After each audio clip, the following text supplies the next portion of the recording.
ঢাকার ধামরাইয়ে রূপা আমন চাষে কৃষকরা ভালো ফলনের আশা করছেন, কারণ পর্যাপ্ত বৃষ্টিপাত ও অনুকূল আবহাওয়া বিরাজ করছে, যা গত বছরের ক্ষতি পুষিয়ে নিতে সাহায্য করবে।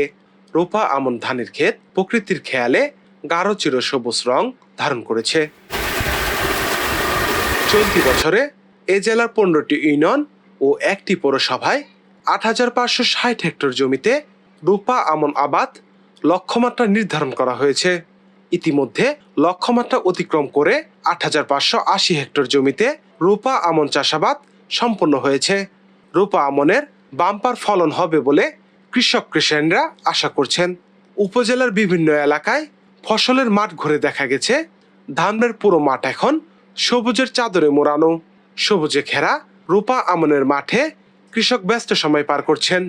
ধান গাছ ভালো রাখতে ও ধানের উৎপাদন বাড়াতে কৃষকরা ক্ষেতের ঘাস পরিষ্কার, সার ও বালনাশক ওষুধ প্রয়োগ ও পার্চিং সহ সার্বক্ষণিক পরিচর্যা করছেন। মাঝে মধ্যে হচ্ছে বৃষ্টি।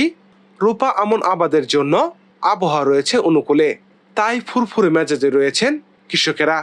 তারপরও পানির একটু ঘাটতি হলেই চালানো হচ্ছে পানির পাম্প। বৃষ্টি এবার অনেক বেশি, এই কারণে পানির আমার কোনো সমস্যা হয় নাই। পানি এই কারণে ধানের ফলন অনেক ভালো। এই বৃষ্টির কারণে বৃষ্টি আর আমাকে দেখে পানি হপায় মাথা দিছিল, পানি আবার নেমে দেবেন, সে আমাকে কোনো সমস্যা নাই। আমাদের ধানের ফলন অনেক ভালো। আমরা 49 চাষ করছি, বিনা সাত চাষ করছি, তার দিয়ে রাজভোগ ধান চাষ করছি। অনেক ধানের ফলন অনেক ভালো। আমি ধান চাষ করছি 100 ডিসিম জায়গা।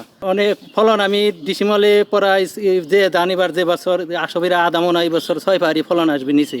উপজেলা কৃষি অফিস সীমিত পরিসরে কৃষকদের বিনামূল্যে সার ও ভালো মানের বীজ সরবরাহ করছে এবং কৃষি কর্মকর্তারা মাঠে থেকে পরামর্শ দিয়ে সহায়তা করছেন।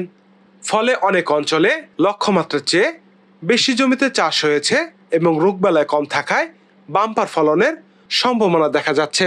এবছর আবহাওয়া অনুকূলে থাকায় রূপা আমনের আবাদ বেশি হয়েছে। এবছর বৃষ্টি ভালো থাকায় কৃষক ব্যাপক হারে এবং বন্যার কোনো সম্ভাবনা না থাকায় কৃষক ব্যাপক হারে আপনার রূপা আমন চাষ করেছে। আমার ব্লকে বিধান 49, বিনা 7, বিধান 103 আবাদ হয়েছে, বিধান 75। এটার জীবনকালটা কম। 75 আবাদ করার জন্য আমরা একটু বেশি বলি, কারণ এটা শর্ট ডিউরেশনের ধান। এটা কাটার পরে কৃষক আবার করতে পারে, সরিষা চাষ করতে পারে। এবং কৃষকদের আমরা নিয়মিত যদি ছত্রাকের আক্রমণ হয়, ছত্রাকনাশক এবং জমিতে ডাল পুঁতে দেওয়ার জন্য আমরা নিয়মিত পরামর্শ দিয়ে যাচ্ছি। ধামরাই উপজেলার কৃষকরা শুধু নিজেদের খাদ্য নিরাপত্তা দেয় না, বরং তাদের উৎপাদিত খাদ্যের যোগান সারা দেশে দিয়ে থাকে। তাই এবারে রূপা আমনের উৎপাদন আশা অনুরূপ হলে যেমনিভাবে কৃষক লাভবান হবে, তেমনি সারা দেশে মানুষ খাদ্য নিরাপত্তায় থাকবে। নাফিউল ইহসান, জনগণ।